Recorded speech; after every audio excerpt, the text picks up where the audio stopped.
Good afternoon, everyone. We're ready to start. I see everybody in place. First of all, before we start, and I ask this great panel to introduce themselves to you, I'd like to welcome members of the Carmel Foundation, along with all of the rest of you who have come today for this important discussion.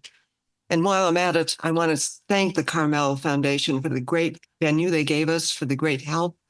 Melissa and her terrific team, Kim Stemler. It's been a joy to work with them, and we're delighted to be here.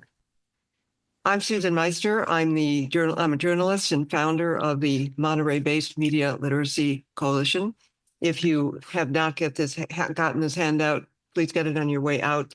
It gives you the list of the people who are in the coalition, some of whom are sitting on this stage and some of them who are in the audience. The goal of our coalition is to make sure that media literacy, or the ability to distinguish between fact and falsehood in all forms of media, is not just an aspiration, but a national standard. It's really important as to our civic responsibility and our membership in a democracy to be able to sort out what is told to us is true or not. We're living in a difficult, if not a dangerous, information environment. We mainly hear of social media as the chief instrument of disinformation, but there are other sources. Earlier this week, you probably read that the White House has taken over its selection of the reporters who will cover the White House and all of its events. And they substituted two administration-friendly organizations with questionable reliability and kicked out the AP, Associated Press, which is a nonprofit cooperative that was founded in 1846 and has received 59 Pulitzer Prizes, as well as Reuters, which is one of the largest news agencies in the world. So while the organizations on this stage, while the organizations represented on the panel today are largely covering local news, most of them rely on outside sources for news gathering, for other world events. And we'll want to take up what the implications are for them for this change. But our central focus is the role that editors play in the fact-checking process to make sure that what they publish and what you read is reliable. And after our discussion, there's going to be time for questions from the audience. So we hope you'll gather your thoughts and query the people on this stage. So let me start with asking them to introduce themselves. Scott, why don't we start with you? Sure. Hi, everybody. It's great to see you. Great turnout here today. I'm Scott Rates. I'm the news director at KION News Channel 46. We are on CBS and Fox 35 here locally. And it's a pleasure to be here. When I was asked to do this, I was really enthusiastic because it's so important now than ever. Of course, you hear that. But just what we saw yesterday in the news really got me really fired up to be here. So I'm excited to be here. I'm excited to be on this panel. And journalism is my life. So please, if you have any questions afterwards, I'm happy to talk to you afterwards as well. Thanks. I'm Sarah Rubin. I'm the editor of the Monterey County Weekly, and we publish in print every Thursday. We're a free newspaper, and then we publish online every day, and we have an email newsletter that comes out 7 days a week, and all our digital site is called Monterey County Now. Our website is called MontereyCountyNow.com, or I guess is MontereyCountyNow.com. And if you don't receive our daily newsletter, I'd encourage you to sign up. And we, one thing, I'm very excited about this panel, but also just all the people in the room, because our readers are a big part of what we do. And we're in dialogue with our readers and receive feedback from our readers and get story ideas from our readers every day. So looking forward to meeting some of you and continuing the conversation. And, to echo Scott, please, stay in touch, come ask questions, and feel free to reach out to me anytime after this panel. Hi, I'm Dave Kellogg. I'm the managing editor of the Monterey Herald. It is good to see some familiar faces there, out there. I've been at the Herald for about 23 years now. Bay Area native. My mother tells me I was conceived in Carmel. My dad disputes that, but that's a whole nother story.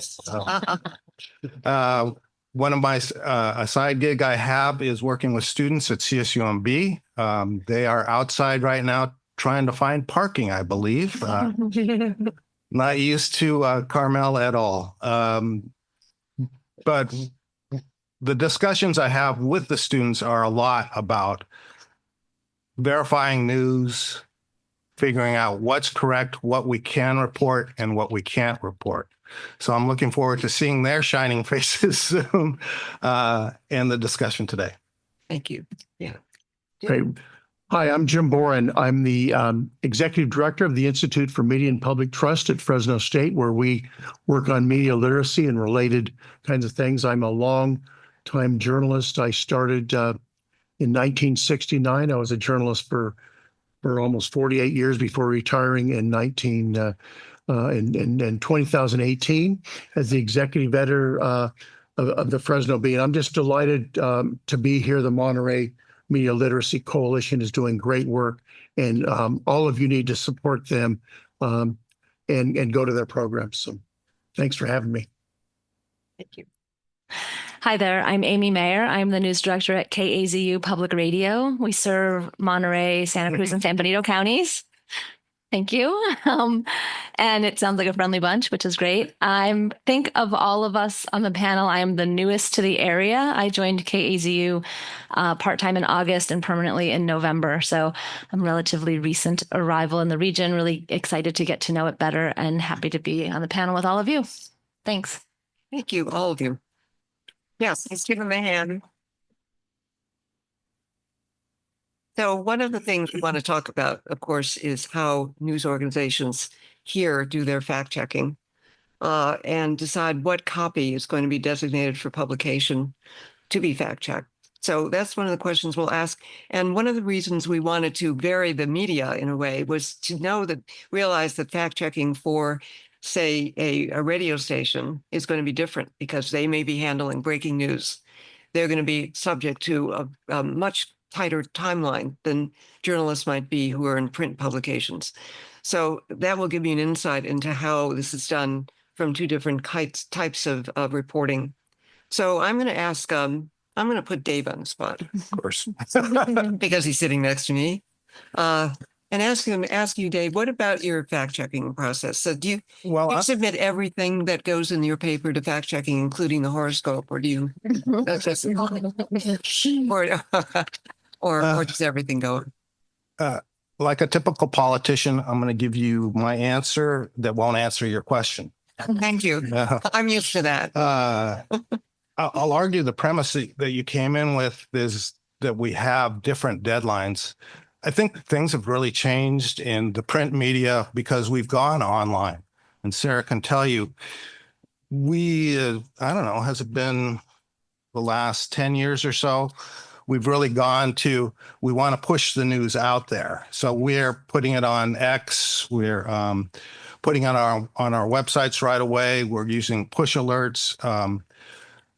So we are facing almost immediate deadlines on our breaking news. And that's the part where I emphasize to reporters, we can only report what we know at the time. We stay away from actions. We cite our sources. If it's the police chief telling us this, we're going to say, according to the police chief. Fact checking that way is, if something appears very off, then we're going to hold off on the story and check those facts before we put it out there. We do more in-depth fact checking on things we have time to do, project pieces, investigative stories that we don't do as much of as I would like. Project stories, we do spend more time doing fact checking on that. The turnaround story, our print deadline is 2 p.m. In each afternoon for the next morning's paper, which makes a very tight window for editing and fact checking. We could do a better job. I'll be honest with you right now. I think as readers and consumers of the news, for you, it's very important to have a diverse menu of media options when you're looking at stories. Not just trusting one story, but taking a look at other sources who are reporting the same stories. And then being critical thinkers. You know, who do you trust out there? Who has burned you before with unverified facts that turned out to be incorrect? So a lot of this is on you as consumers. I feel like we're trying to hold the line on fact checking and being responsible. Economic forces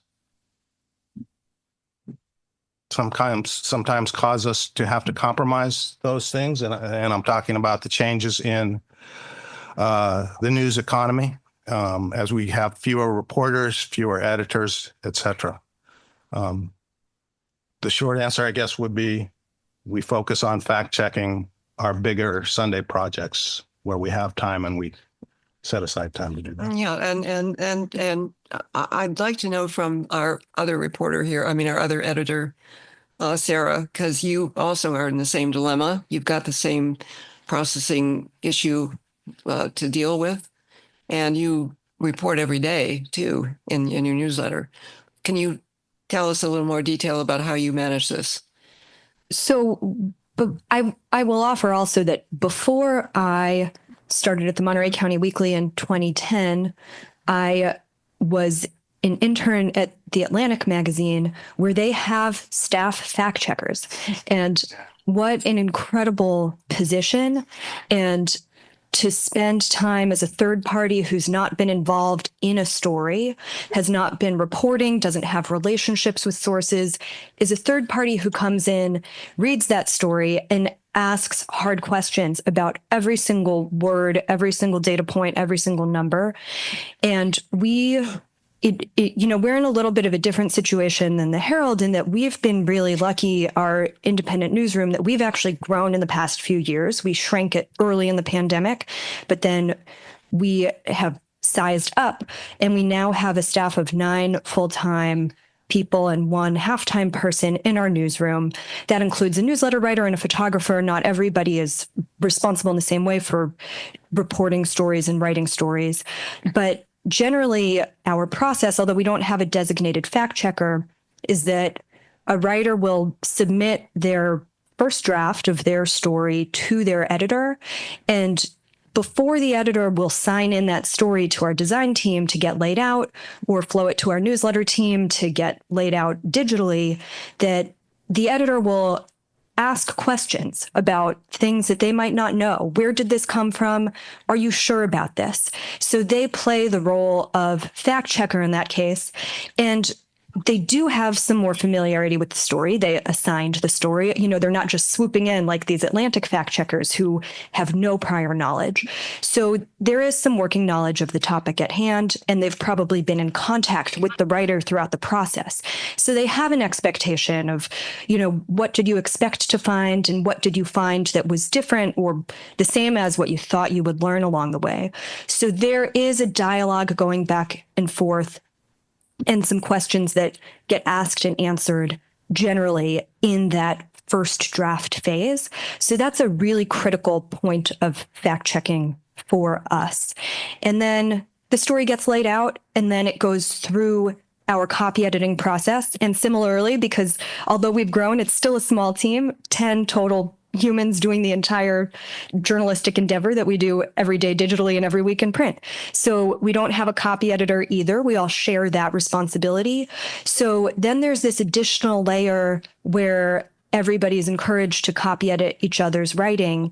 And it means fresh eyes on stories that they have maybe not been involved in. But maybe you were at that event and you say, by my eyeball, there were 75 people in the room, not 100. And then we can have that discussion and figure out what seems the most accurate. Or you say, I've met that person and I don't think that's how they spell their name. Will you please go double check, call them again and get them to spell their name? So we do have that second layer, and we take those kinds of questions really seriously too. And everybody is encouraged to play a role in that process. So there's a lot of peer editing, peer copy editing, peer fact checking that happens. So that's kind of my short answer. There's a million examples we could go into, but that's process wise how we generally approach this. And what I described really is more for our newsletter and for print. I will just add that when we have breaking stories online, there is a greater sense of urgency sometimes. We are competing with each other, all the people on this stage. You know, we want to be first. We also want to be the best. That is the spirit of our industry. We're trying to get the story out there as complete as possible and accurate. So we don't ever want to sacrifice accuracy. Sometimes speed and accuracy feel like they are in conflict. And so there is a negotiation that happens, and an editor and a reporter will talk, and it's, do we hold this story until tomorrow? We really need to reach this person, or does it need to go out tonight? Maybe there's a breaking news situation that people must know about. So we just have to take out a paragraph because we can't verify it, or we're going to add in who we're relying on and why this person's credibility is shaky, but we're using them anyway. So we make these kinds of negotiations, and there's just a little bit less time and leisure for the process that I just described, but the same kind of standards do apply, and often fewer people will read it before it gets published, maybe just one person, and then it goes live. And then we might also add to it when something is online only, it feels much more like a living thing. For us, it's very important to note what updates we have made and when we made them, and say, you know, we couldn't reach the person who was arrested when this story was first published. We've updated it today at this time to include, you know, their attorneys claim that the person is innocent or whatever it is. And then our reader can track, this is different than what they might have read yesterday. Here's why. Here's what the change was. And so that's sort of the difference between digital and print from our end. Thank you, Sarah. But Amy, how about you? Okay. So we have a very tiny newsroom of one full-time reporter and two part-time reporters. And we are doing daily newscasts in the afternoons once an hour and in the mornings once an hour. And then the reporters work on stories that are longer, that might run 4 to 5 minutes, and they have, as generally speaking, as much time as the story takes to do those. So for our daily newscasts, the kinds of fact checking that we're doing, checking names and titles, pronunciation of names, in addition to spelling, we are typically relying on 1 or 2 sources per story, and we're doing maybe 2 stories per newscast, which we will use the same topics in our 3 newscasts in one day. So we're peer editing those spots. There's actually nobody in my newsroom whose title is editor. As the news director, I am the main editor, but all of the reporters edit me and each other. So we're constantly working together. And when we have something straightforward that comes from, you know, Senator Padilla's office puts out a press release saying that the senator did X in Washington today, that's something that is pretty easy to verify because we look at the email address that the message came from. We look at Padilla's website. We can see on C-SPAN that Padilla was in the Senate that day, you know, things like that. If we get a press release from a local nonprofit organization and we call the executive director of that nonprofit and we interview that person, those are things that feel pretty straightforward. It's a little bit of a higher bar when we get a message from one of you saying, hey, I'm really upset about this thing and I'm going to be going to this meeting and this is why I'm going.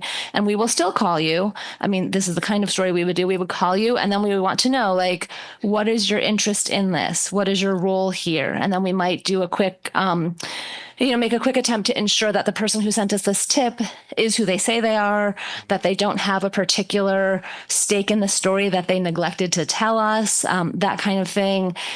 Just making sure that somebody who has brought us a story is bringing it to us for the reasons they're saying. It's not that we're judging their reason for bringing it, just we want to make sure that they're not trying to sort of pull something over on us, I guess.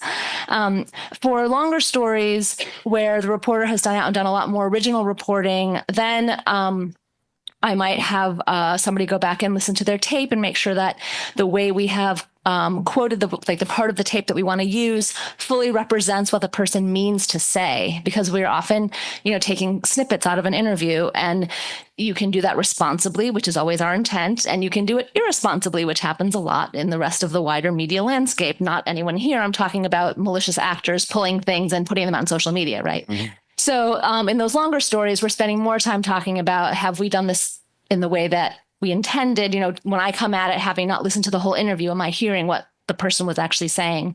And then additional fact checking would be through things like linking to the source document, linking to the spreadsheet where you pulled all the data that you found in your reporting, and showing me the math that you did, and me being able to recreate that myself.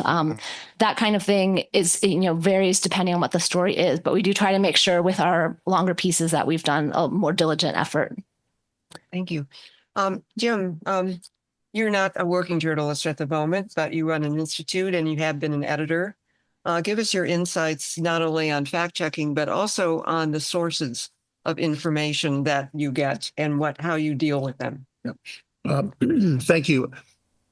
So I come from a journalism background. Richard Nixon was president when I first started, so it kind of gives you a little perspective.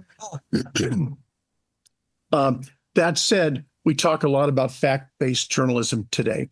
As a journalist, for almost a half century, we always had fact-based journalism, and so the kinds of things that the editors up here have talked about are the kind of things that we've done forever. In recent times, for political reasons, our credibility is being attacked, and because of social media throwing out things that are often not accurate, we get blamed for a lot of that. But editors, not just the more technical things that we've talked about here, they're a gatekeeper for accuracy. They maintain the ethical standards in journalism. They give their stories clarity, context, and structure. They guard against bias and make sure that all sides are represented in a story. And now they are adapting to this digital age, so you're doing it on all these various platforms. So the work that editors do are crucial. And as the smaller that the newsroom gets, the more difficult it is to make sure that all the materials fact checked. In 2008, the Fresno Bee had 200 reporters and other staff members in its newsroom. Today, it's probably 15. This is the kind of drawdown because of resources, and I can go into all sorts of reasons, but it's big tech stealing our content and selling ads against us. And I hope you understand why big tech makes so much money and newspapers and other digital products don't. But fact checking is crucial, and I'm pleased to see that everyone has a process. I believe strongly in processes, and it sounds like every day these journalists are doing that kind of work. But there's been some consolidation of resources. And Dave, one of the questions I wanted to ask you is with the regionalization of newsrooms, how do you do fact checking? Has your process changed at all? I mean, there are fewer copy editors, I'm sure. There are fewer people who do this work. Right. There are far fewer copy editors than we've had in the past. One thing we've lost, many of the major chains have gone to regional copy centers where, we handle the local copy, we send it to them, and they do the design there. One of the disadvantages is you have designers who have no idea where Monterey is. Doesn't everybody know where Monterey is? Come on. Let's go. Yeah. So there might be typos or geographic mistakes that somebody who lives here would say, no, of course not. You don't spell Alvarado that way, or this street does not intersect that street. Everybody who lives here knows that. That will get past them because they don't know, and they don't have time to look up double check everything you do that way.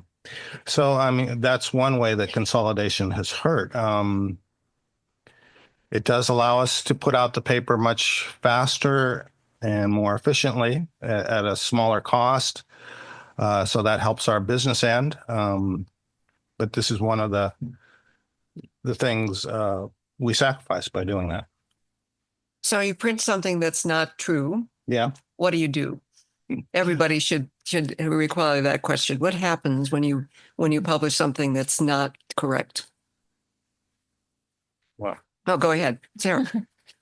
So first, we have to know that it's not correct. And that almost always happens from a reader, like one of you, pointing out that we did the math wrong or we got the date wrong, whatever it is that was not accurate.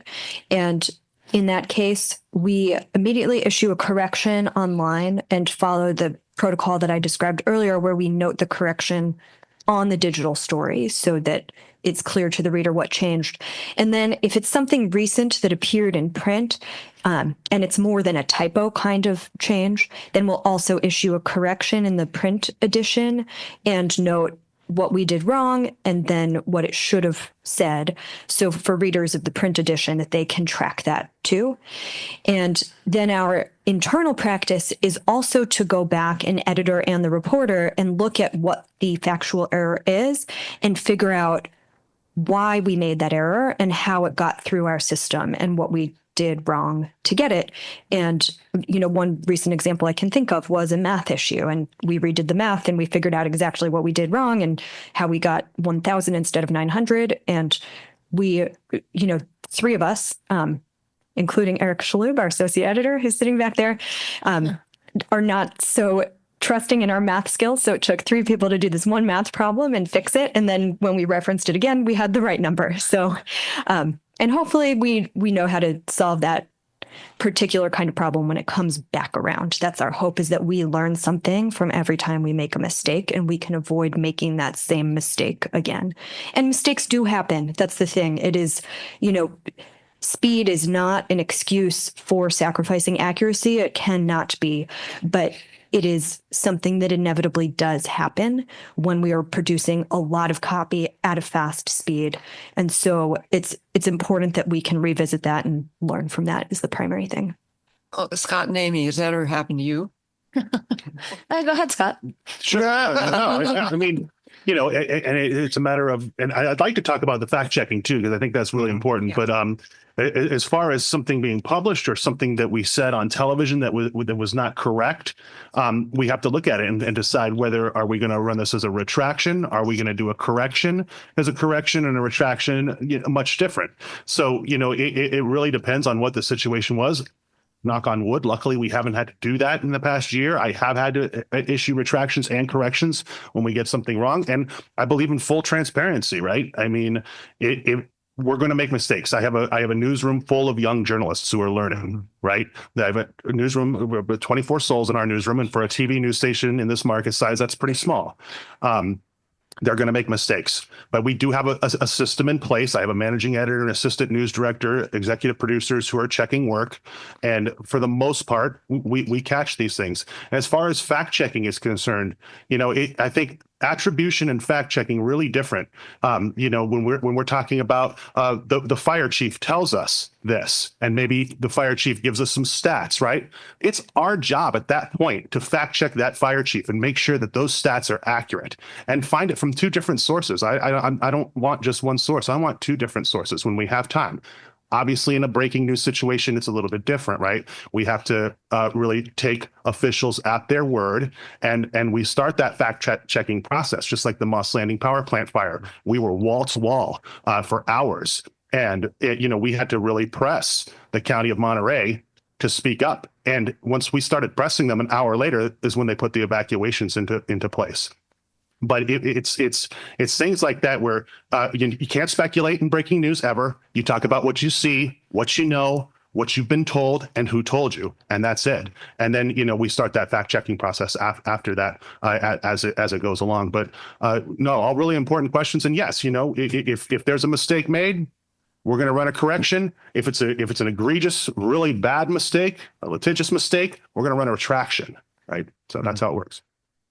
Yeah, I think that doing that obviously brings your audiences closer to you, and they trust you more when you admit those errors and retract them. Um, but there's another issue that I want to consider that's a little more abstract. I'm going to ask Jim to comment on this. Is you have sources of information that come to a newsroom, people, other news agencies that transmit this information. Um, what do you do if you don't really trust them? If you really feel that they're the mainly sometimes they're the only source that you get for some information, but you don't trust them, what do you do?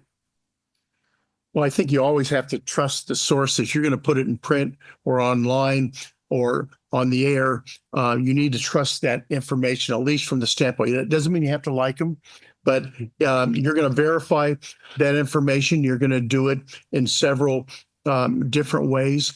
As an editor and in the past as an investigative reporter, I had a lot of tips that come to me, and I know these journalists on the panel will tell you we'll get 15 tips and maybe one will pan out as you check that out, because you're spending a lot of time verifying this information. So it's really crucial that, especially if it comes from a tipster that knows somebody and isn't really going to tell you how to get that, you've got to follow the line from A to B to C to make sure that information is accurate. Yeah, thanks, both.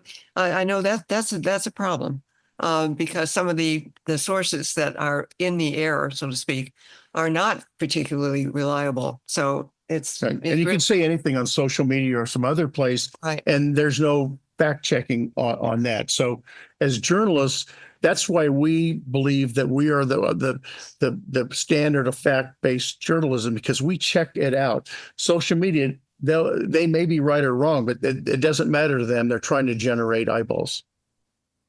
Well, let's take this. You have something to say, Dave? Yeah, I go think somebody brought up to me the other day the importance of relationships and our relationships with people in public organizations and stuff, so that when you get a tipster who's saying there's something very wrong going on at the Carmel Library, you have sources at the Carmel Library who can talk to you off the record or conversationally to confirm, yeah, there might be something going on here, or this is something you probably should look into. Those are the people you do trust, even though you might not trust the tipster, who will help point you and say, there is a story there. Yeah. And Sarah, you actively solicit tips every week in your editions. And what percentage of them would you say are legitimate that come through that you pursue?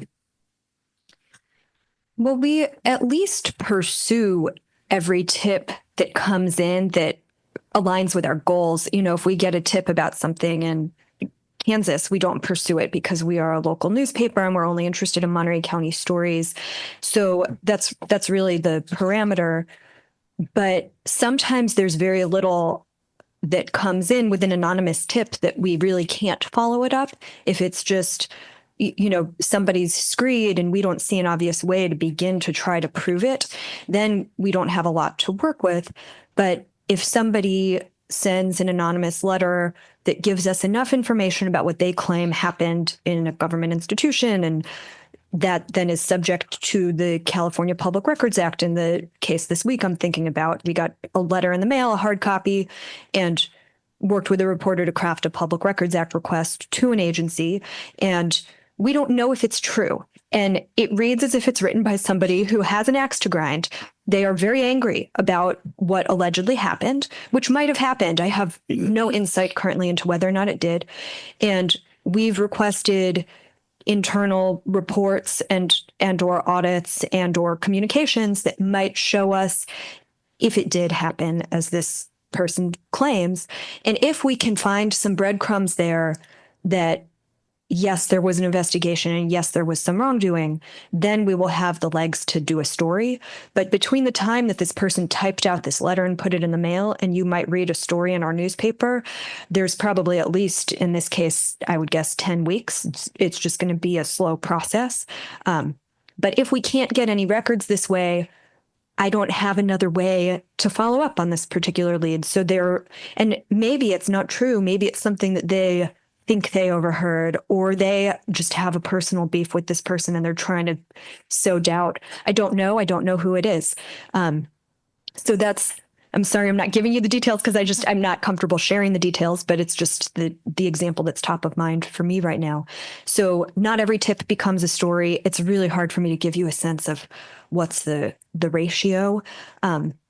Some tips are things that are not investigations. They're just, we're having a protest activity tomorrow at this corner, and we may decide that we have the resources to cover that, and we may decide that we are already everybody's in different places covering different stories and we can't be there. And so some of those tips we do follow up on and some we don't. Sometimes they come in, 10 minutes before the event starts and we can't be there because we're, more than 10 minutes away. So there's also logistical considerations. And maybe this is another topic is, how we choose what to cover. So that's, we at least follow up on every tip is what I'd say. And I don't know, roughly speaking, I'd venture that maybe a third of them become stories for us, but that's very rough and unverified. I'd have to fact check myself on that.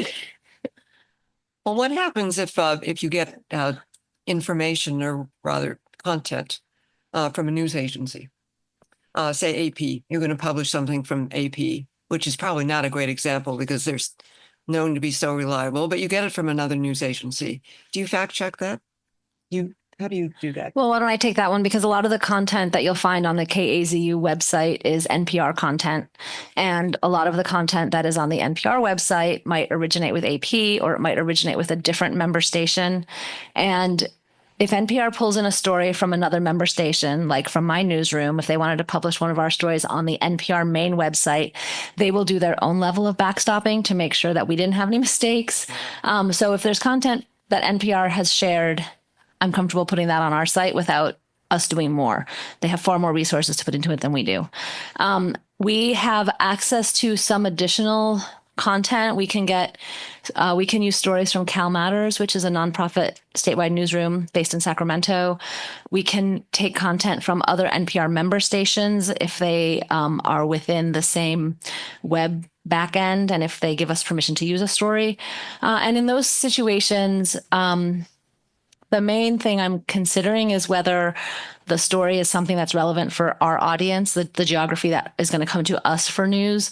And I will always read those stories. I wouldn't say that I independently fact check them, but if there's anything when I read it that gives me pause, probably at that point, I just wouldn't publish it because I don't have time to redo work that someone else has done. My inclination would be to go to that originating journalist and try to go through it with that person. But probably a better use of my time is to choose a different story to put on my site that comes from NPR or comes from within my own newsroom because I don't have enough time to do what I would consider due diligence. Well, what about you, Dave? What happens when you get content from a news agency, say? Do you ever fact check it? I fact check it if it has a local reference to it. And we're sister papers with the San Jose Mercury News. So I will get stories from them and Paul Rogers covering the Moss Landing fire. I was fact checking him on that. We had another story this past week where I had chased down the author to try to figure out where this particular person was born. She said in the Monterey Bay Area, and it's a pretty big Bay Area, you guys know. So yeah, I will fact check on local things, national and state. No. Mm-hmm. Yeah. Well, let's vary this a little bit, and let's talk about how you make sure that your stories are fair and balanced. That's another important editorial capability that we need to discuss. And often when you read a story, you realize that it's not balanced, and you are getting a point of view that is dominating.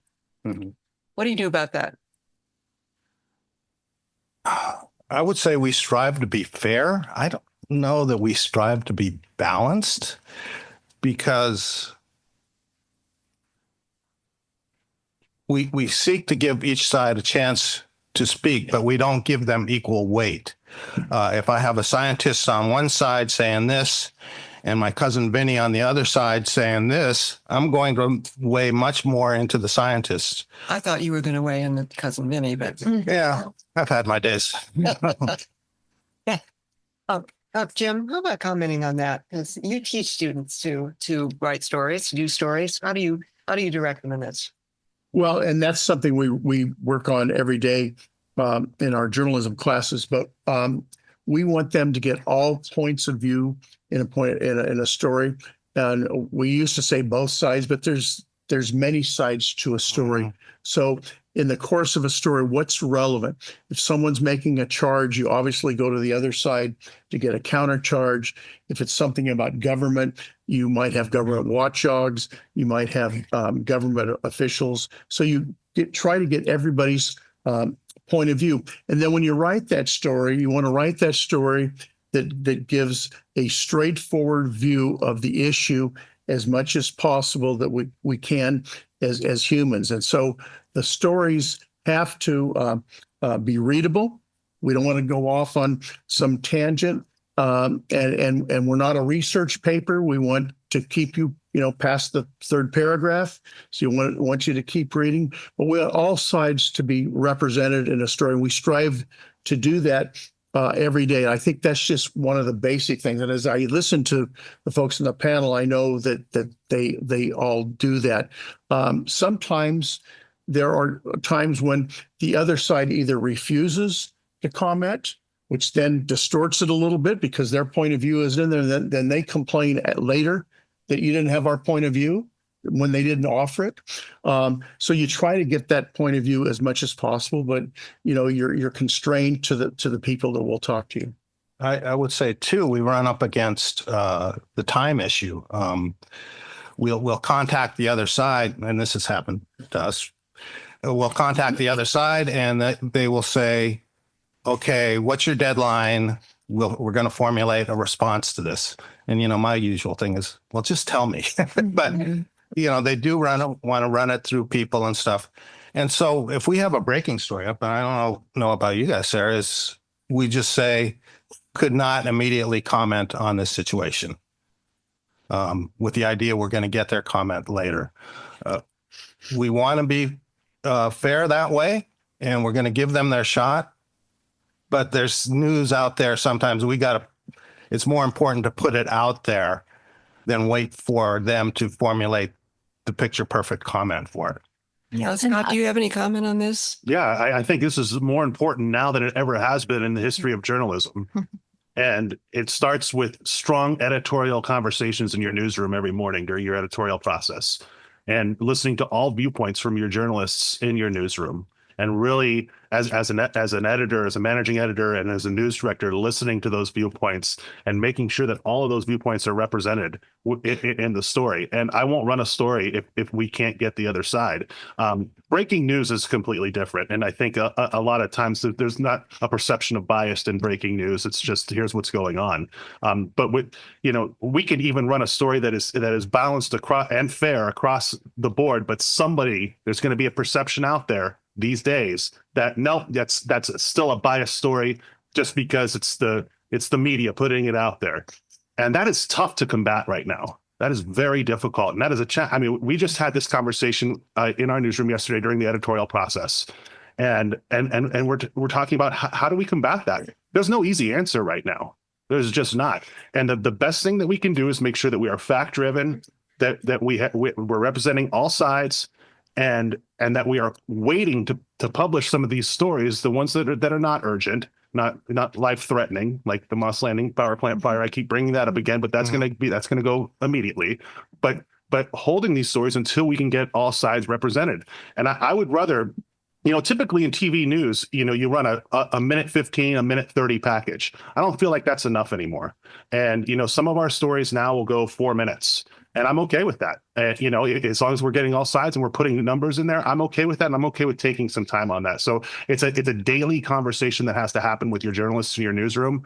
And it's not getting easier. It's getting harder. Amy, do you want to add to that? Yeah, I was just going to add a couple of things to that. One thing is that because I'm doing newscasts at 3:04, 4:04, and 5:04 in the evening, and then 6:04, 7:04, and 8:04 in the morning. And typically I'm using the same stories from one afternoon and representing them the next morning.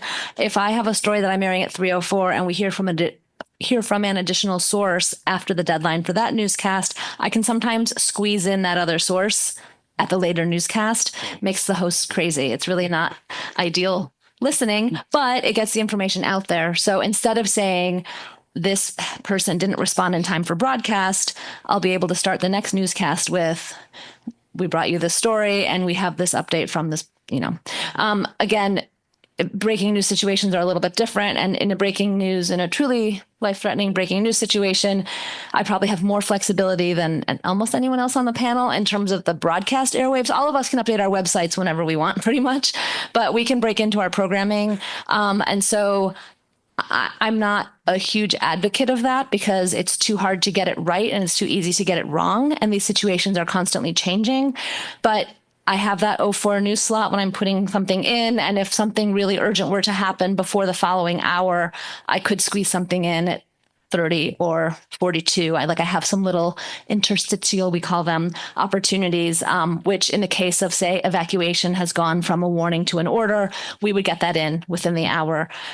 But I'm probably not going to have that on my website that afternoon. So if you're looking for something written down on the web, you're going to want to go to one of these guys in that situation because we're going to be focusing on the broadcast at that time.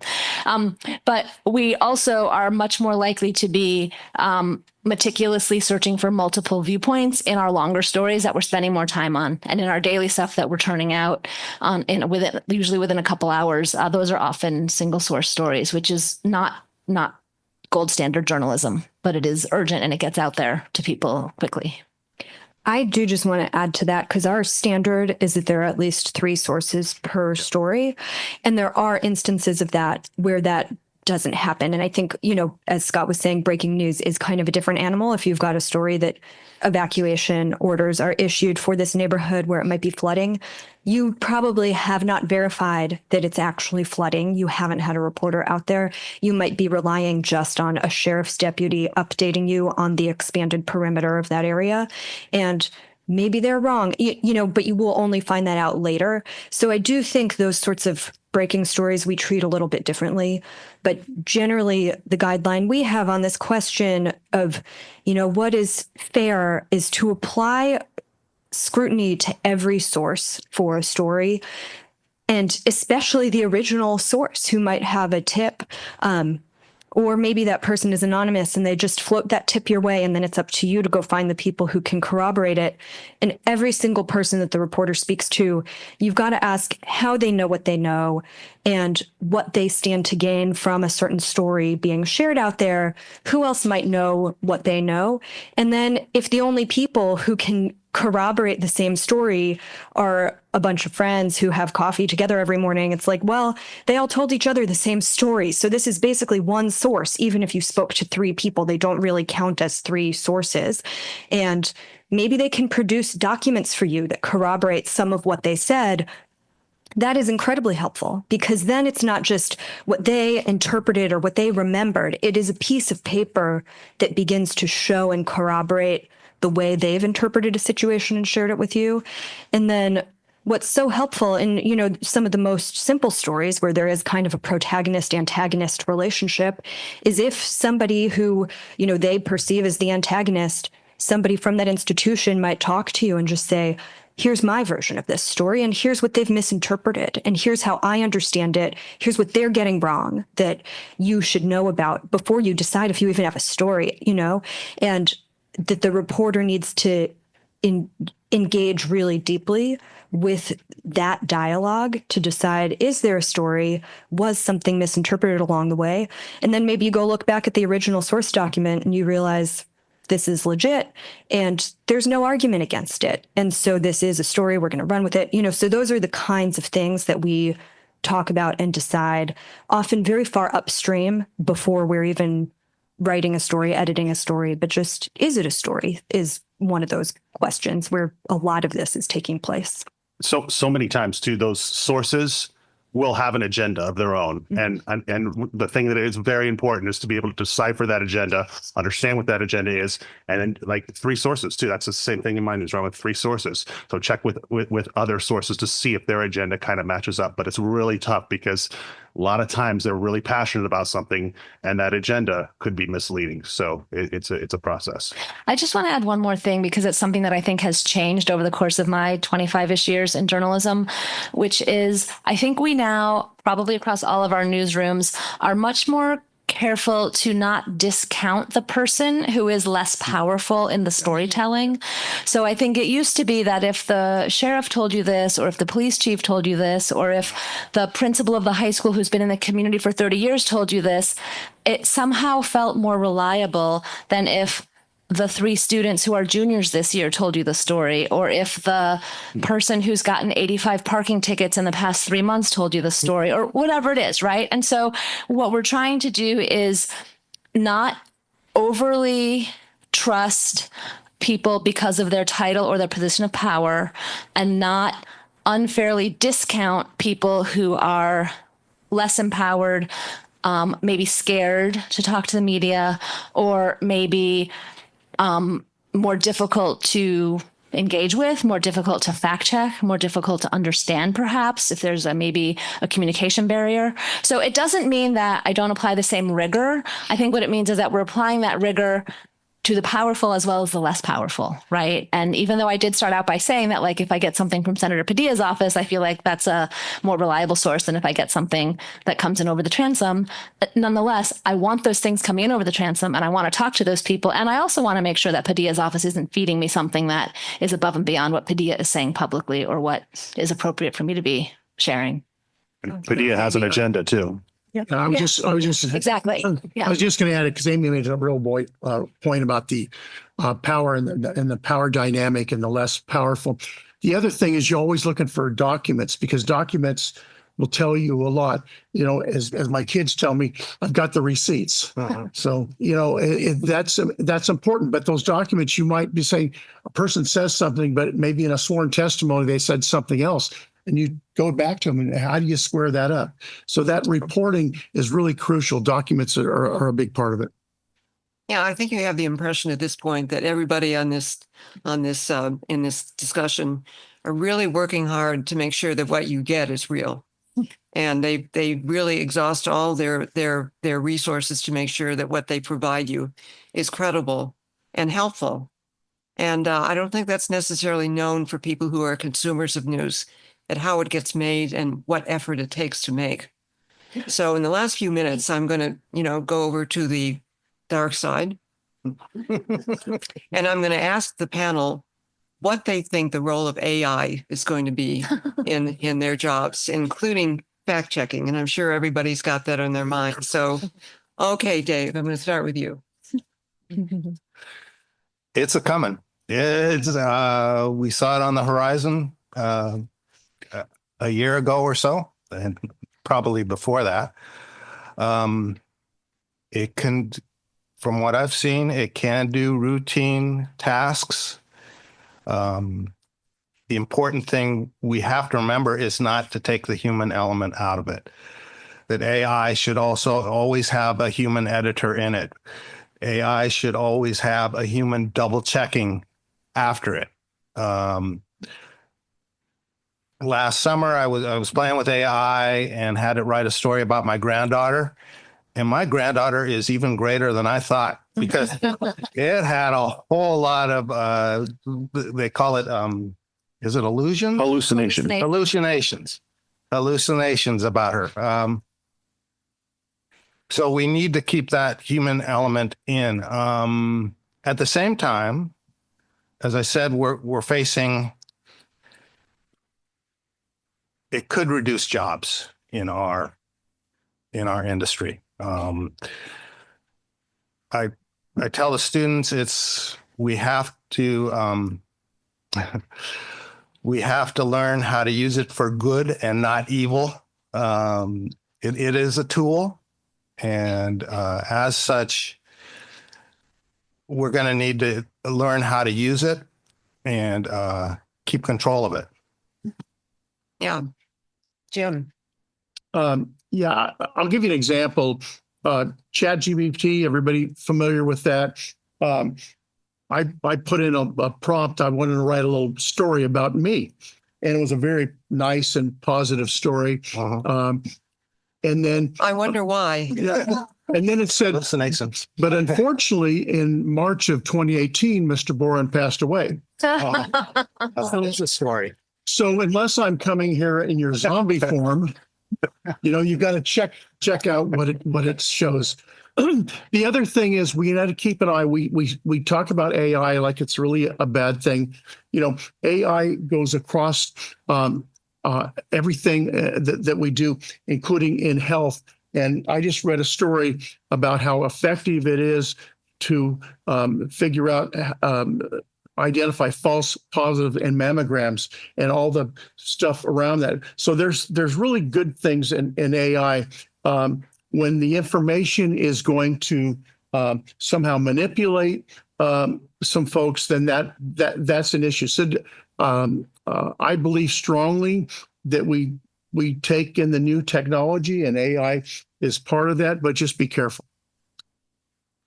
Yeah, I just want to add that when we talk about artificial intelligence, it's become this catch-all as though there is one thing that is AI. And that's because of what exploded on the scene when ChatGPT became readily available, which was generative AI, which was this idea that the computer was just writing for us, which is the thing that gave everybody a lot of pause, right? But like artificial intelligence includes things like chomping through a whole lot of data that even the data scientists can't do on their own. And in our newsroom, for example, being a radio journalist today is completely different than it was before decent transcription software existed. So a couple of years ago, when I started using transcription regularly, my colleagues and I we'd be like, the robots are transcribing my work while they're transcribing that interview while I jot down what I think the frame of the story is. And so instead of me listening back to the interview and having to type out the complete sentences that I want to use in my story, I'm writing the sentences that I am generating to go around those sound bites. And when I finish mapping out my very rough draft, there's a transcript waiting for me, and I can go to that transcript and look at the part that I want and then listen to it and make sure the robots transcribed it correctly, because they still make a lot of mistakes. But that's a tool, and it's a really useful tool that makes things go a little faster. It's also really changed the way I put a story together. But I often have to go back to reporters when I'm working through a script with them and say, this is what the bots wrote, but will you go back and listen to the tape and make sure it's really what the person said? And when you're hearing the story on the radio, it doesn't matter if the bots transcribed it wrong. But we're going to take that radio story and then we're going to reformat it and make some small changes to put it on our website. So I want to make sure that we've got the transcription right in the first version so we don't perpetuate a mistake through multiple iterations of the story. The other thing I want to say along the lines of what Jim was saying is there always has to be a human involved. And so we may have opportunities down the road where a different journalist decides, like, I'm not going to write that initial rough draft. I'm going to let AI write that initial rough draft while I go get a donut. And then they come back and they're like, wow, that is really not at all what I wanted. Or maybe they come back and say, oh, it's actually a pretty good, very rough draft. And as long as a person is then creating it, making it into something that is their own, maybe that's a use for it. But I didn't get into journalism to have somebody else write my work. So I think most reporters, the writing is one of the parts that they like the most. So that tempers my fear over the idea that generative AI is going to take over my job or prevent others from wanting to come into this field. I have never heard anybody say that the writing is the part they like the most. Really? Yeah. Oh my God. This panel is blowing my mind right now. Maybe I'm just really biased by my own experience of finding it to be a form of suffering, but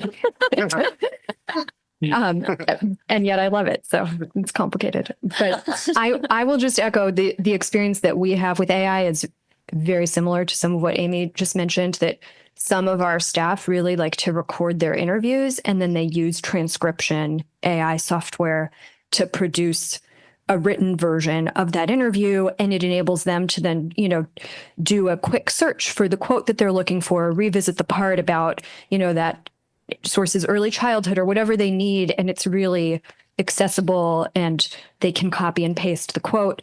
But then, yes, exactly the same thing. It's still, and it may well get good enough that we can trust it, that you don't have to go back and listen to minute 1742 to make sure that you got the quote accurately.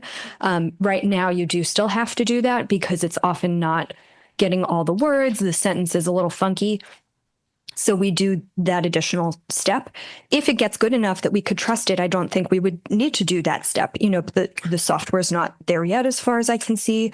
And then we also use AI for kind of a back end website function to do keywords for our stories online, which just is doing, probably a pretty good job of capturing names, proper nouns, and it just saves that task for our team so they can do other things. And I am open to other uses down the road, but it's just really hard to know what they are because it's evolving quickly and it will not ever be able to replace the human side of it. And we didn't talk that much about, one of the key words in our newsroom really is judgment. And we are using the judgment of the people in the newsroom, and we are in conversation with each other for the things where the judgment calls are tougher and we're not sure, is this a story? What's the weighing of the newsworthiness versus the potential harm? These kinds of questions are not questions that even if the technology improves, that I would ever entrust with bots instead of trained humans who are adhering to a code of ethics specific to journalism. So that's not really a trade-off. If there are functions we can automate and then we can apply that same filter on top of them, I'm very open to that. I'm working on writing an AI policy for our newsroom, but it feels a little bit like this futuristic, we don't know what's coming, so let's gauge every new possible thing as it comes. If you guys have those policies, I'd love to see them. So Sarah, we were talking about transcription, and at 1742, you pick it up going back. For me, I asked the reporters to go back and listen to that part again, because there is so much in the nuance of people's voices, whether it was said sarcastically or whether it may have a totally different meaning than what the transcription says. So, we still need that human element in it, even though this is a great tool. And I'll add, I think I prefer to take notes instead of record because I find that to be much more efficient. And then you just read your notes. You don't listen back to it. But then the notes do need to include, things that wouldn't come through in a transcript, like the person smiles or the person tears up, that these are things that are contributing, or the person was sarcastic, that are obvious when you're sitting face to face over a cup of coffee doing your interview. And if you fail to quote them with that context, then it's not an honest and fair representation of the quote. So that's the same thing that applies when in general, when quoting somebody. So there's two things I really feel with AI here. First, we'll talk about the practical uses in the newsroom. And yes, for transcribing, it can be a useful tool. I have to tell them to go back and listen to the sound bites, just like you're hearing, to do that. No one is allowed to write with AI in my newsroom at all. Not going to happen ever. You can use it for transcription. We use it in our editing program, our video editing program, to clean up audio sometimes. If the audio is a little hollow, there's an AI feature in Adobe Premiere that cleans up the audio. That's very nice. So there are some practical uses for it. But writing, not even a rough draft, it's just not going to happen. The side of AI and journalism that I'm really concerned about are deep fakes. And our journalists understanding how to identify a deepfake. The deleterious effects on deepfakes in this country on social media is evident today. And it's getting better. These things look more real by the day. That's the problem. And as journalists, when we are vetting out a story, we have got to be able to understand what is real and what is fake, and it's getting harder by the day. And so that's the part of AI that I'm really concerned about when it comes to journalism, is all of these deep fakes out there. You see them all the time on your social media news feed, and a tipster could be sending us a deep fake. How do we decipher that? So those are conversations we have to have in our newsrooms every single day. I think that's the side of it that is most concerning. There's also some AI generated tools to identify deep fakes. So, there's positive and negative in all of this. Yep. Well, we'd like to reserve the last few minutes we have for you. So we'd like to, do we have our roving microphone available? There he is. He's the roving microphone. Came out from the closet. Up front. Please ask your questions. Could you? Yes. Hi, I'd like to aim my questions to Scott and Dave and possibly Amy. My question is, as a local affiliate of a larger organization, Scott, I think in your case, it's Telemundo and CBS and Fox. And And- CW, yeah. And what? We're affiliated with the CW, Fox, Telemundo, Oh, right, and CBS. Correct? right. Yeah. And Dave with the Herald and Amy With NPR. with NPR. Are you completely independent with what you report? Great question. So our ownership group, we're owned by a News Press and Gazette, which is owned by a family organization, the Bradleys, out of St. Joe, Missouri. They still own a newspaper in St. Joe, Missouri. They're very news driven. I've worked for a lot of companies. I've worked for Sinclair Broadcast. I've worked for Nexstar, Tegna. The bigger companies that are more sales driven and less news driven. The company I currently work for, we are completely independent. I have full editorial control over the newsroom, which is wonderful. Another reason I love working here is because I do have control over the content, and we try to keep it local as well. We try to keep it very, very local. But when there is a disaster here, my GM is great. Just go ahead and break into programming. A lot of other companies, they're very sales driven. They lose money when you break into programming. That's not the case with this station here. And I really, really appreciate that and love working for this group because of that. I can bring you that life-saving information. I don't have to worry that I'm going to get a salesperson telling me, no, you can't break into this programming right now because, God forbid we should lose money off of, Judge Judy or whatever. Right. So I don't have that problem. And the CBS, Fox, these are just affiliates. So we're owned by News Press and Gazette. But yes, I have full editorial control of the newsroom here locally. Great. Another question? Oh, there's a couple down here. Oh. Yes, I many years ago in another place, I gave help to produce the news for a feminist program. And we like to be objective at the same time that we were feminist. What we would do a lot of, I wanted to ask you about, we would say, the president spoke on this and said this.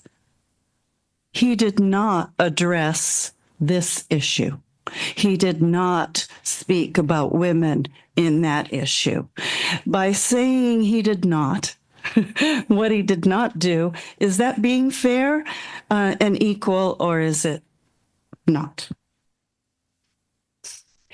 Let's take that on. Well, let me take a stab at that because that's a tricky question. The president has all sorts of issues in the entire world at his disposal, and there's going to be a lot of issues that he doesn't take on. I think the fairest way to have that is the president has not spoken in the last 6 months on feminist issues or the kinds of issues, that you're talking about.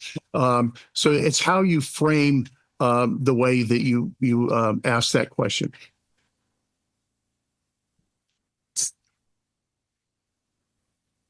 I just want you to know how informative. I've learned so much today, and thank you. Very well moderated. I have 2 questions, and I don't care who answers them. One is that I noticed Paul Miller of the Carmel Pinecone isn't here. So that's my first question.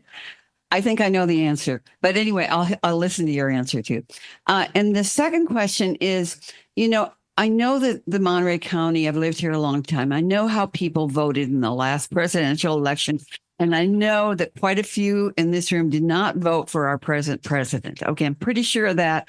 I'm not saying what I think. But one, of course, we know that he's doing many crazy things, or some that may not be crazy. But this idea of a revolving press corps, it's really, I don't know what to make of it. But I do think it's very interesting that he is getting the press into his, even with Zelensky, even with his White House events, I don't know what to make of that. So that's my second question: is what do you think of the present way that press conferences are happening all the time, right? Even in the Oval Office. Thank you. Let me answer the first question you had. We had a couple of questions about that.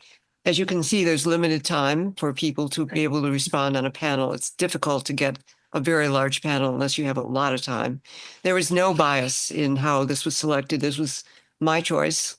And I selected the people that, I think are really excellent in the community, but there are others, and I hope there will be other times for them to participate.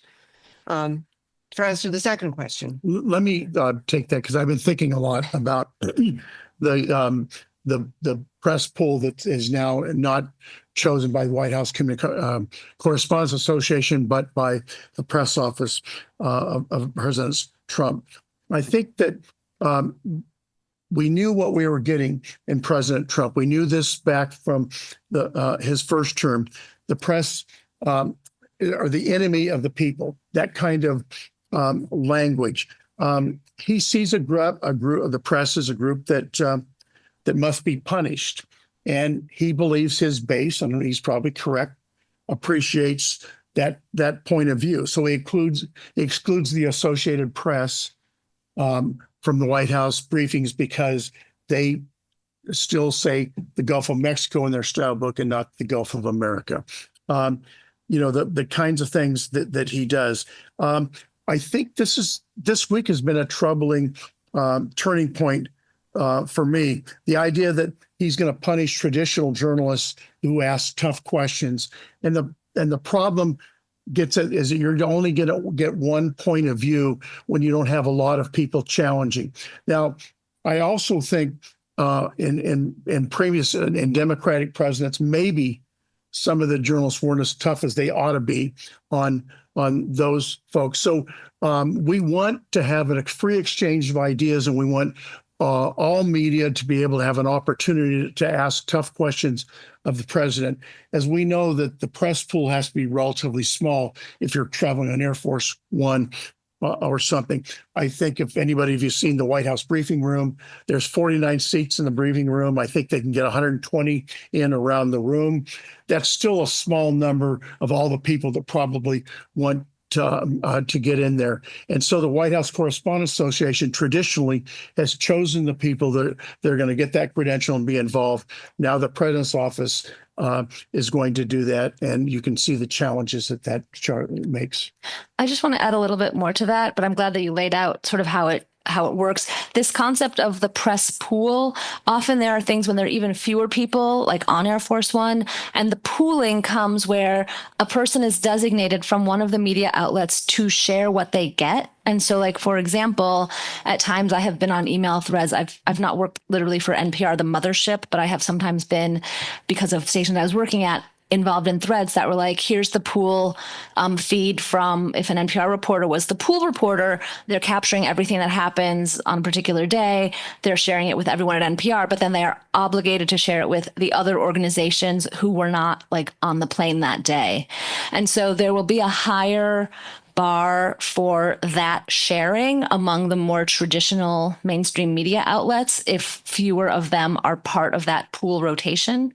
But the other thing I want to mention is that when that announcement came out about the AP wouldn't be allowed in the briefing room because of the whole renaming of the Gulf of Mexico, One America News and Newsmax, which are two of the farthest right television news outlets, they stood up for the AP and said that was wrong and that AP should be allowed to just use the terms that it wants to use, and that shouldn't be a criteria for whether they're allowed in the White House. So I'm hoping that is indicative of even these outlets that are perhaps on the fringe, or not even on the fringe, but are on a particular point on the political spectrum, that some of them still view themselves as part of the fourth estate, right? The free press that is responsible for holding the three branches of government to account. And if they're going to be in the room, then let's hope some of them are going to continue to speak up for what they apparently consider themselves a part of, which is this, free press in the country.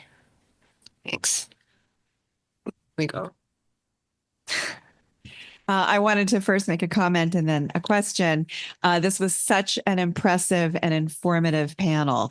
And I think we all really appreciate what the insights that you've given us. As someone who has been on the fact checked by Dave Kellogg, I will say that it's annoying, but also rigorous. So it's very impressive. What kind of story do you find the most difficult to fact check? We've had natural disasters. We have wars in other places. We have all sorts of kidnappings and murders and that sort of thing. And I hope each of you in your various capacities can speak a word or two about that, because it can be confusing on the receiving end, sometimes in process. Lots to take that up. I'm happy to start, and I would give you, I think, more than types of stories, maybe just some examples that come to mind. But one thing is, when you're relying on somebody's memory, that is a fundamentally hard thing to fact check. And I just went through a fact checking process with the source and read back quotations from her and read back all the facts that we had discussed, and was relying really heavily on her memory. There were some news clippings that I could use to corroborate some of the things, but there, she said when we went back over it, actually, I got the chronology wrong. This happened before that.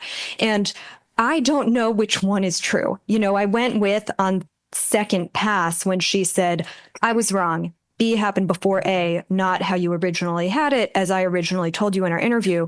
But it's totally possible that she, again, misremembered. So I am going with what feels the most comfortable in that case. But it's somebody's memory of a thing that happened about 30 years ago. It's not perfect. And then I think, and I'd be curious to hear from my fellow panelists too, but I think the story unfolding about the Moss Landing power plant has been really hard to fact check, in the sense that it's really hard to contextualize the data. And so much of this is kind of the first. And there's been, in some cases, really good transparency. Here's the EPA monitoring data, but what does it mean? The average person has no context for what that means and how to explain it in meaningful terms. So then a thing happens where somebody from a government agency tells you that somebody from another government agency assured them that this is a safe amount. And it's really, I feel like we cannot, with the resources that we have and the knowledge base that we have, do a really excellent job of verifying whether that is an accurate claim. And so we very much are in a position where we have to say, well, here's the number. We can point you to the number, and we can point you to the allowable limits table, and you too can see those alongside each other. But when they tell you that it's safe, I'm, it's just imperfect is what I would offer. I think that's been really challenging. And that's a great point, Sarah. And the sensors that are out there too might not be picking up what went up into the air or went down onto the ground, because these are new technologies, right? A lot of these sensors are old sensors. So there's also that challenge out there. For the first hour that this plume went up, nothing was being tracked.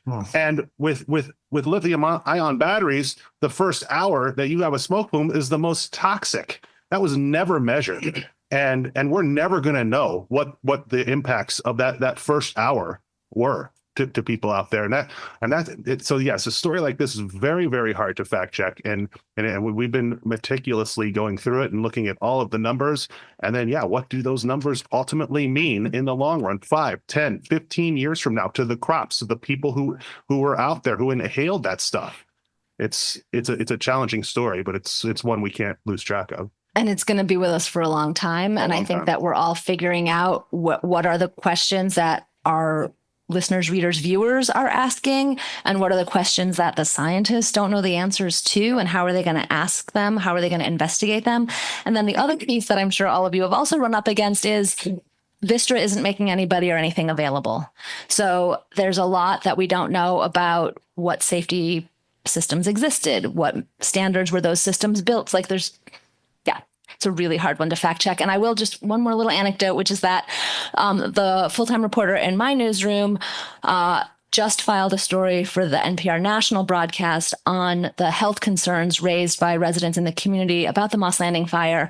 And that went through a collaborative edit. There were 2 NPR editors who worked on that story with the reporter. And then they went through a fact-checking process. They annotated the script, and then that went once the 2 editors had signed off on it, that story went through NPR's backstopping process, which didn't find any additional questions they needed to ask, which was a super nice response to the work that had gone into it. But I was quite relieved that the national network was interested in that story, because that was a whole lot of person hours more than I would have been able to put into it with the one reporter. So we were able to do a story sooner that we needed to do, but that it would have taken the reporter and me a lot longer to get through because of that extensive amount of fact checking that it required. I mean, I think great reporting takes time and it takes investment, and that investment doesn't always pay off. So as editors, we have to pick our spots. Where can we invest the time and resources, and will it pay off for us? And can I sell it to the guy who's paying the bills above me? So, Yeah. Yeah, I want to add just one point about fact checking, a complicated story.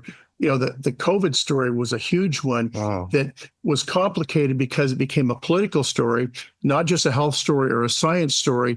So people's points of view often, were generated by where they were on the political mainstream, let alone the science. So as journalists trying to check all these various claims, it became very difficult. But that's one of those complicated ones. Mm-hmm.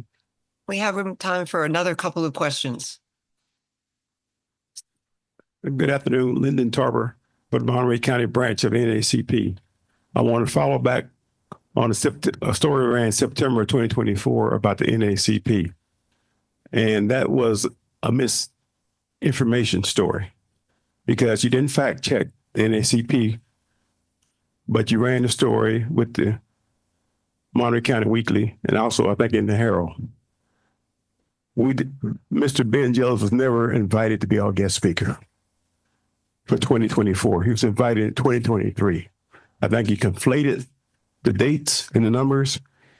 And we also sent a press release out there that was changed, and also a letter to the editor. So how do we square that when it comes to honest fact checking? So, Lyndon, I know that we went back and forth about this a lot at the time, and it's not that fresh for me, but I do remember the story, and I remember it being really frustrating that a reporter tried to reach you multiple times, multiple ways, and never heard back. So there was a frustration on our end that if there was a different version of events or a concern that Ben Jellis, the main character in that story, had misunderstood something or was misrepresenting something, that nobody responded to our agency to tell us otherwise. So we relied heavily on his account, and then also emails that we viewed from members of the local NAACP that appeared 100% to corroborate his telling, and still do even upon revisiting it after we discussed with you in a press release issued in response to questions that we've asked after we've published the story is a little bit of a confusing press release for us. So I think if I recall right, I think what we did is we went back and forth and agreed to publish that as a letter to the editor, rather than, normally a press release is alerting to us to a story, but we had already run the story. So I believe that's what we did in that case, and perhaps also updated that story to include some of that response. I don't remember exactly, but you can still find it on our website. So I think we amended it to indicate something specific about the years. It should all be reflected there in our records, so anybody could go see it. Obviously, you're not satisfied with what we did, and I know we talked about it then. So we can yeah, debate that we later. could follow up Please. separately. Certainly. We have another question. Yes, thank you. All news is local. And how do you determine when sometimes local stories are what's most important to learn about, but sometimes it's national stories that have an impact on the local. How do you decide or choose when a national story needs to be reported locally? Yeah, that's a great question. That's something just yesterday, I can give you an example of that when we saw what happened in the Oval Office. And I came out of my office in the newsroom and I said, this needs to be our lead at 5 o'clock. And so, because this impacts everyone, right? Everyone. So I think when we have a story that impacts everyone, we have to take a good hard look and say, okay, we're gonna tell this national story today or this regional story today because it impacts everyone. And that's the thing too. It might not just be a national story; it could be a regional story. A lot of you have friends or family maybe in the Bay Area, and we have to cover a story in that area. So it really is, how does this impact everyone? So a school shooting tragically impacts everyone. That's a story we're going to lead with in our 5 o'clock newscast, right? And then on the other hand, when we look at these national stories, we try to localize them. Let's get some conjecture from our local officials on what happened, and try to put a local angle on a big national story as well. It's a case by case situation. It's not always the same, but it's the newsroom leaders who will come out and say, that's a big story that's going to impact everyone, and we've got to go with it. So we just look at it as a case by case. Well, we've almost come to the end of our time. I have a couple of things. Please don't leave until I finish. First thing I want to do is to thank everyone on this amazing panel for their contribution. Yes. And Dave has something he wants to say too, so he gets to say it now. Oh, thank you. I mentioned when we got started that one of the things I do is help advise the student newspaper at CSUMB. These are the next line of journalists. These are the people who are going to be up here in 40 years explaining their ethics and their procedures. And it's so important that they have the resources to do that. So some of our students came today. Can you rate? Well, you'll know them because they're not the ones with gray hair. And yeah. They also found parking spaces, which I think.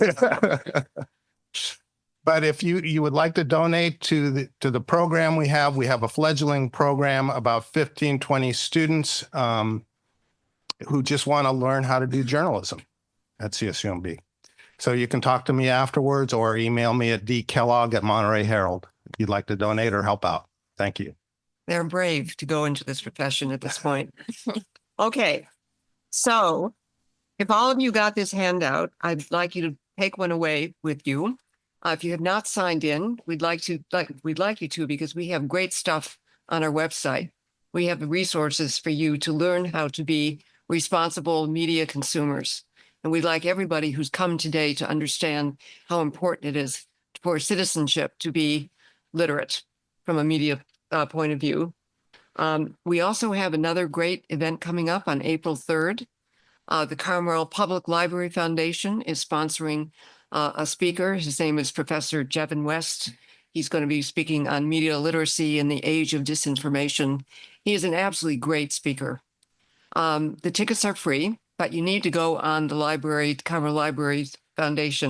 Carmel Public Library Foundation website to get them. So we hope to see you there. April 3rd. It's going to be at 6:30 and it's going to be at the Carmel High School Performing Arts Center. So it should be something that can't be missed. Yeah, Professor West is incredible. Yeah. You need to be there. Yeah. And we'd also like you to follow us with what we're doing. We hope everybody on this platform joins with us in our aspiration. It's part, as I said, of being a great citizen, and it's also easy to learn, and it's vital to learn. Pass it on to your next generations as well.